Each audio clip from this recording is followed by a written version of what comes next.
जय हिंद दोस्तों। सबसे पहले तो आप सभी को बहुत बहुत शुभकामनाएं। फाइनली एसएससी जीडी कांस्टेबल का जो आप इंतजार कर रहे थे वो वैकेंसी आ गई है। थोड़ा सा वीडियो रिकॉर्ड करने में मैंने टाइम ले लिया है, थोड़ा सा लेट कर दिया है। अभी तक अगर आपने फॉर्म नहीं भरा है तो इस वीडियो को देखने के बाद ही भरना। तो देखो आज के इस वीडियो के अंदर मैं आपको क्या क्या बताने वाला हूं। देखो सबसे पहली चीज तो फॉर्म कब तक भरना है, लास्ट डेट क्या है, एग्जाम कब से स्टार्ट होने वाला है, वैकेंसी किस किस पोस्ट की कितनी है, एज में कोई रिलैक्सेशन है कि नहीं है, आपकी एज अगर 23 प्लस हो गई है आपको बेनिफिट मिलेगा कि नहीं मिलेगा, आप एग्जाम दे सकते हो कि नहीं दे सकते, ये सबसे बड़ी बात है। रनिंग में चेस्ट और हाइट ये सब कितना होना चाहिए, एनसीसी का कोई बेनिफिट मिलेगा कि नहीं मिलेगा, नया पैटर्न क्या है, क्या तैयारी होगी, हमारा तरीका क्या होगा, जो स्ट्रेटेजी होगी वो क्या होनी चाहिए जिससे हम अपने एग्जाम को तैयार कर सकें और फाइनली आउट ऑफ जो टोटल मार्क्स है उसमें से मैक्सिमम जो है मार्क्स स्कोर कर सकें, वो सब कुछ इसमें।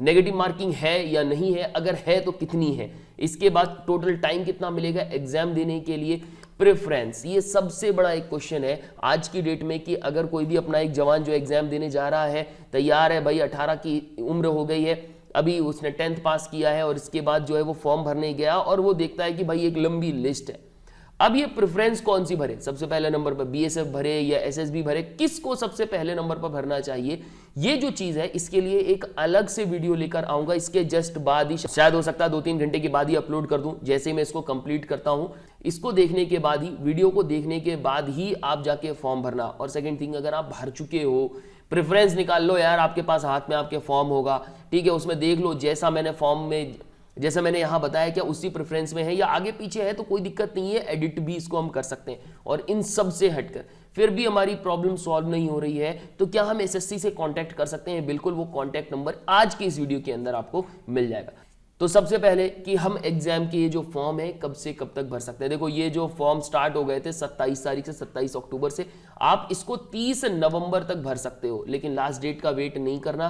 वीडियो देख लिया, सारे के सारे डाउट क्लियर हो जाए, तुरंत जाके अपने फॉर्म को फिल कर देना। मोस्ट इंपॉर्टेंट चीज कि एग्जाम कब से स्टार्ट होने वाला है। अपना जो कंप्यूटर बेस्ड एग्जाम होगा, आपको भी पता है ऑनलाइन एग्जाम होने वाला है, कंप्यूटर होगा, कंप्यूटर पे जाके आपको एग्जाम देना पड़ेगा।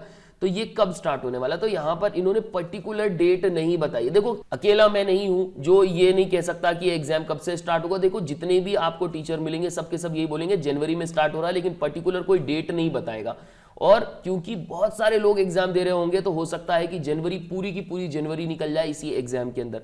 तो डेट की अगर मैं बात करूं तो फिलहाल मानने में कुछ नहीं जाता, मान लो कि 1 जनवरी से ही अपना एग्जाम है, ताकि आज की डेट से आप क्या कर सको, अपनी प्रिपरेशन ये मान के चलो कि 31 दिसंबर को खत्म हो जाए। आज की डेट क्या है भाई, आज हो गई अपनी 9 तारीख या 10 तारीख मान लो सीधा सीधा, तो 10 तारीख से लेकर अब आपके पास टोटल कितने दिन बचे हुए हैं, 7-8 दिन चले गए, 50 दिन बचे हैं और 50 दिन के हिसाब से आपकी कैसी तैयारी होगी वो देख लो।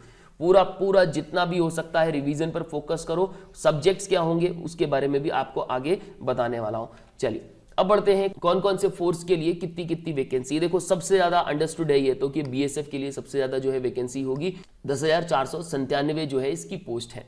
सीआईएसएफ में 100 है, सीआरपीएफ के अंदर 8,911 है, एसएसबी के अंदर है, आईटीबीपी के अंदर है, एआर असम राइफल्स के अंदर, एसएसएफ और एनसीबी के अंदर। अभी तक ये नहीं आ रही थी, एक नई चीज आपको देखने को मिलेगी कि नार्कोटिक्स जो कंट्रोल ब्यूरो है इसमें भी जो है वैकेंसी निकली है और टोटल इसकी जो वैकेंसी है 164।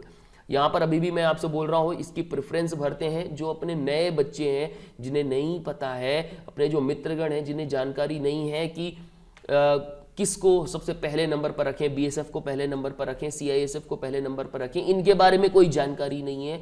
तो मैं अभी भी बता रहा हूं, इस वीडियो के बाद एक और वीडियो अपलोड करूंगा, जस्ट 2 से 3 घंटे के बाद अपलोड हो जाएगी, उसको थोड़ा सा देख लेना और देखने के बाद ही जाके फॉर्म भरना। और फॉर्म फिल कर चुके हो, वहां पर जा चुके हो और उन्होंने अपनी मर्जी से, जो फिल करने वाला बंदा होता है ना वो अपने हिसाब से भर देता है, बीएसएफ को नंबर 1 पर, सीआईएसएफ को नंबर 2 पर, इसी तरीके से इसी सीरीज में वो भर देता है।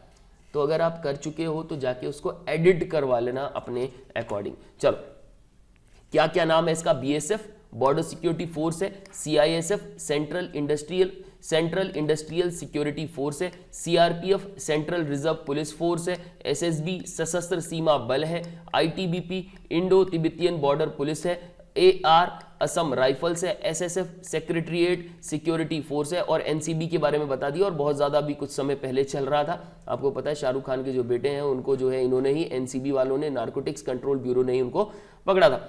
चलिए अब बात कर लेते हैं, क्या आयु में किसी तरह की कोई छूट मिल रही है? सबसे पहली चीज, हाँ बिल्कुल छूट मिल रही है। अगर आपकी जानकारी में आपको पता है कि आपके कोई जो है छोटे भाई बहन या बड़े भाई बहन कोई भी है इस एग्जाम की प्रिपरेशन कर रहे थे और उन्होंने ये सोचकर कि जो एज है वो 18 से 23 तक होती है, इसके बाद वो एग्जाम नहीं दे सकते हैं, ये उनको पता था, बिल्कुल सही है। लेकिन इस बार 3 साल की छूट दी है, उनके साथ ये वीडियो को थोड़ा शेयर कर देना। चलो डिटेल में बताता हूं किसको कितनी कितनी छूट मिल रही है। सबसे पहली बात तो कि एज कब से कब तक, भाई 2/1/2000 से लेकर 1/1/2005 के बीच ही जन्म होना चाहिए। यानी उम्र कब से कब तक, 18 से 23 साल होगी। बिल्कुल एक एक करके देखते हैं। सबसे पहले जनरल का अगर कोई कैंडिडेट है तो उसकी उम्र 18 से 23 होगी, ठीक है। इसके अलावा गवर्नमेंट कितने साल की, 3 साल की छूट दे रही है जनरल वालों को। तो कब तक, वो 26 साल तक की एज का अगर कोई पर्सन है तो वो इस फॉर्म को भर सकता है। कौन सी डेट स्पेशली, उसकी उम्र 1/1/2023 को, मैं फिर से बोल रहा हूं 1 जनवरी 2023 को उसकी उम्र 26 साल को एक्सीड नहीं करनी चाहिए। सेकेंड थिंग, अगर वो किससे बिलोंग करता है, वो ओबीसी से बिलोंग करता है, तो देखो 18 से 23 तो ये है ही, 3 साल का ऑलरेडी उनको क्या मिलता है, एज रिलैक्सेशन मिलता है ओबीसी वालों को। तो ये कितनी हो गई, 26 हो गई, प्लस 3 साल का एज रिलैक्सेशन और दिया हुआ है, तो कितना हो गया, ये हो गया 29। मतलब ओबीसी वालों को कितना मिल रहा है, 18 से 29 साल तक का एज का रिलैक्सेशन मिल रहा है। वहीं हम बात करें एससी एसटी वाले हमारे जो मित्रगण हैं उनको, तो देखो पहली बात तो 18 से 23 ये थी ही, प्लस 5 साल का उनको ऑलरेडी एज का रिलैक्सेशन मिलता है, तो कितना हो गया, 5 और 3 8 यानी 28 साल, प्लस गवर्नमेंट की तरफ से अभी इन्होंने दे दिया है 3 साल का, तो कितना हो गया, 8 3 11 यानी 31 साल तक। तो अगर हमारे ये जो भाई है या भाई ये जो बहन है जिनकी उम्र 18 से 31 के बीच में है, जो एससी या एसटी से बिलोंग करते हैं, तो वो क्या कर सकते हैं, इस फॉर्म को भर सकते हैं। ठीक है, अभी कोई डाउट है तो कमेंट सेक्शन में जाके बता दो कि सर अभी भी कुछ डाउट था, ये क्लियर नहीं हो पाया है, तो मैं नेक्स्ट वीडियो में उसको क्लियर कर दूंगा। अब बात करते हैं अपने फिजिकल एलिजिबिलिटी की। ठीक है, देखो पहली चीज तो ये कि कैटेगरी बाय कैटेगरी जो है इनको डिवाइड किया हुआ है। जो मेल जनरल के हैं, ओबीसी एससी के हैं, उनकी हाइट कितनी होनी चाहिए, 170 सेंटीमीटर, चेस्ट कितना होना चाहिए, 80 से 85, 80 मतलब बिना फुलाए, 85 फुलाने पर, यानी फुलाने का जो मार्जिन है कम से कम 5 सेंटीमीटर का होना चाहिए। मेल जो एसटी है उनके लिए 162.5 सेंटीमीटर हाइट है, 76 से 80 सेंटीमीटर जो है इनका चेस्ट होना चाहिए।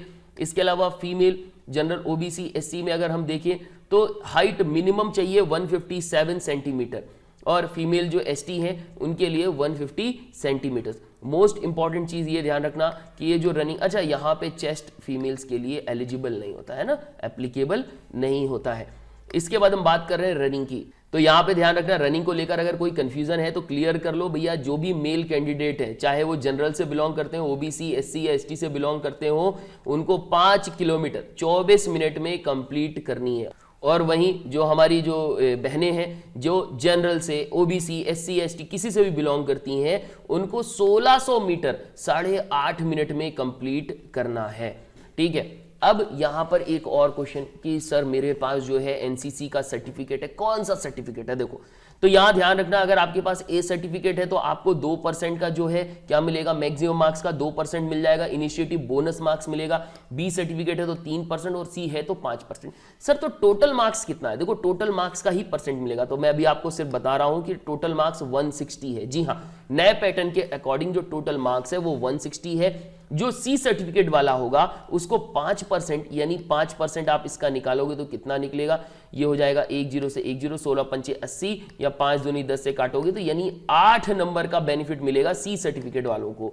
वहीं अगर हम बात करें बी सर्टिफिकेट वालों को कितना मिलेगा, तो 160 इंटू 3/100 कर दो तो 16 16 32 16 48 यानी 4.8 नंबर्स का बेनिफिट मिलेगा किनको, बी सर्टिफिकेट वालों को। और ऐसा ही 16 दूनी 32 यानी 3 नंबर का जो है बेनिफिट किसको मिलने वाला है, ए सर्टिफिकेट जिनके पास होगा उनको इतने मार्क्स का बेनिफिट मिलने वाला है। यानी 160 नंबर तो है ही, उसमें 8 नंबर जो है उनकी स्टार्टिंग ही जो होगी वो 8 नंबर 8 नंबर उनको ऑलरेडी मिल जाएगा, इनको 4.8 नंबर मिल जाएगा और इनको 3 नंबर मिल जाएगा। जी हाँ, इस बार एनसीसी का बेनिफिट मिल रहा है। अब आते हैं कि क्या है नया पैटर्न। देखो पुराने पैटर्न की तो अब बात छोड़ दो, पुराना पैटर्न सबको पता है कि पुराने पैटर्न में जो होता था वो 25-25 नंबर के सारे जो 4 जो सब्जेक्ट होते थे वो आते थे। मतलब जो जनरल इंटेलिजेंस यानी रीजनिंग होती थी, जनरल नॉलेज होती थी, इसके बाद मैथ्स होती थी, हिंदी या इंग्लिश होती थी, 25-25 नंबर की पहले होती थी और टोटल जो मार्क्स होते थे 100 नंबर होते थे और 100 नंबर में ही मेरिट बनती थी। नेगेटिव मार्किंग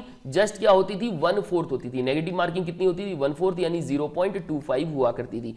इन्होंने बस इसके कैलकुलेशन को थोड़ा सा इजी कर दिया है और नंबर ऑफ क्वेश्चंस को इन्होंने घटा दिया है। क्या किया इन्होंने, सबसे पहली चीज तो जो टोटल नंबर ऑफ क्वेश्चन पहले 25-25 आया करते थे, अब ये 20-20 हो गए हैं। यानी पहले जो क्वेश्चंस आते थे किसके, रीजनिंग के तो 25 क्वेश्चन होते थे, अब 20 होंगे। जनरल नॉलेज के 25 होते थे, 20 होंगे। मैथमेटिक्स के 25 होते थे, 20 होंगे। और हिंदी और इंग्लिश के जो होते थे 25 नंबर के, वो अब 20 नंबर के ही होंगे। यानी टोटल कितना हो गया, तो 20 2 40 2 60 20 80, यानी टोटल नंबर ऑफ क्वेश्चंस कितने हो गए हैं, 80 क्वेश्चंस हो गए। और इनके जो मार्क्स हो गए हैं मल्टीप्लाई बाय 2, यानी एक क्वेश्चन 2 नंबर का, यानी 40 नंबर के पूरे हो गए। यानी टोटल कितने नंबर के हो गए, ये हो गए 160 मार्क्स का हो गया है। और इसके ऊपर जो टाइम मिल रहा है वो टाइम बिल्कुल कम कर दिया है, करके इन्होंने 60 मिनट्स कर दिए। समझ में आ रहा है ना, यानी 60 मिनट में आपको 80 क्वेश्चन सॉल्व करने होंगे। टोटल मार्क्स होगा 160 और एनसीसी वालों को जो बेनिफिट मिल रहा है वो अलग से। ठीक है, जिनके पास एनसीसी का सर्टिफिकेट है कोई बात नहीं, लेकिन तैयारी अच्छी रखिए। कहीं कोई परेशानी हो रही है वो बता दिए। और हाँ, इन सब चीज़ों से आगे बढ़कर मैं आपको बता दूं, अगर आप स्पेशली मैथ्स की प्रिपरेशन इसमें करना चाहते हो, पूरी मैथ्स को आप रिवाइज करना चाहते हो, तो एक चैनल है परफेक्ट सर के नाम से, मैं वहां पे मैथ्स पढ़ा रहा हूं, डिटेल में मैथ्स पढ़ा रहा हूं। आपको बता दूं कि पर डे अगर आप 3-3 4-4 वीडियोस भी अगर आप देखते जाओगे तो भी बेनिफिट है। और हाँ, इसके अलावा ऑनलाइन क्लासेस भी मैं ले रहा हूं।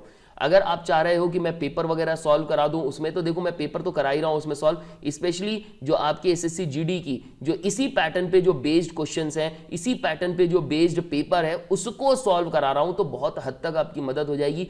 अगले 50 दिनों के अंदर अगर हम 40 पेपर भी अगर हम सॉल्व करते हैं तो बहुत हद तक जो है आपकी मदद हो जाएगी। और आपके एग्जाम में आउट ऑफ 80 क्वेश्चंस मैं आपको बता दूं 70 क्वेश्चन आप इजीली सॉल्व कर ले जाओगे।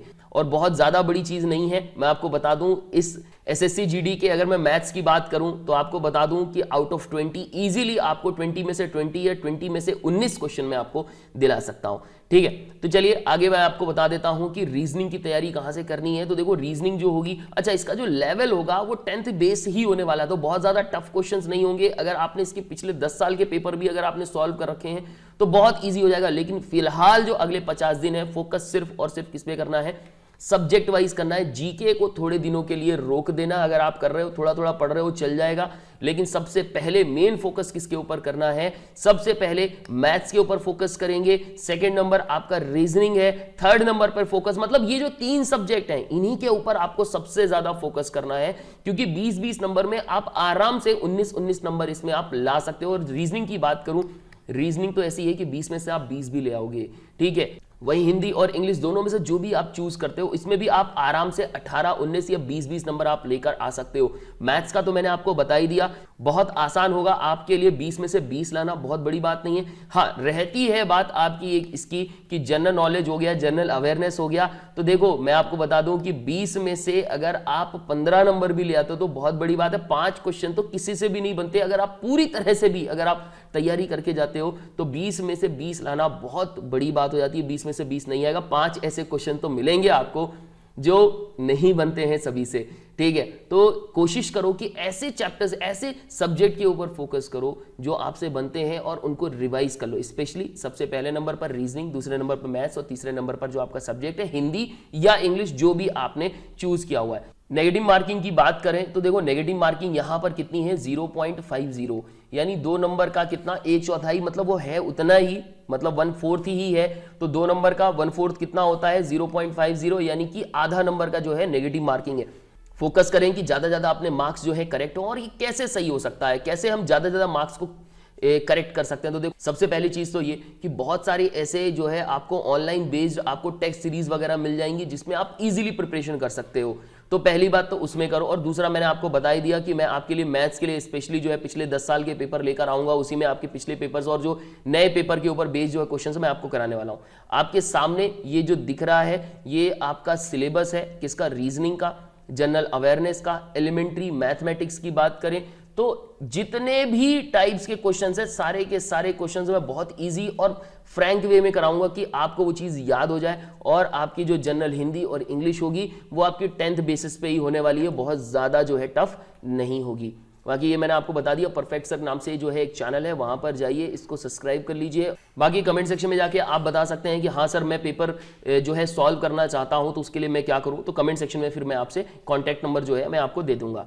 इसके बाद हम बात कर रहे हैं कि प्रायोरिटी क्या भरनी है, हमें प्रेफरेंस हमारी क्या होनी चाहिए, पहले नंबर पर क्या हो, दूसरे नंबर पर क्या हो। तो देखो इसके लिए मैं एक अलग से वीडियो बनाने वाला हूं जो 2 से 3 घंटे के अंदर ही जो है अपलोड हो जाएगी, या नेक्स्ट डे अपलोड होगी, लेकिन आप देख कर ही उसको फॉर्म डालिएगा। और अगर आप फॉर्म डाल चुके हैं तो कोई बात नहीं, उसको अगर आप चाहें तो फिर से आप उसको चेंज कर सकते हैं। तो मैं इस वीडियो में जो नेक्स्ट वीडियो आएगी उसमें मैं आपको बता दूंगा कि जो बीएसएफ है, सीआईएसएफ है, सीआरपीएफ है, ये जितनी भी पोस्ट हैं ये कहां कहां काम करती है, किस पोजीशन पर काम करती है, रिस्क कितना होता है, किसमें रिस्क कम होता है, किसमें आप एंजॉय कर सकते हो, वो सब कुछ मैं आपको बता दूंगा। तो उसके अकॉर्डिंग आप अपनी प्रेफरेंस बना लीजिएगा।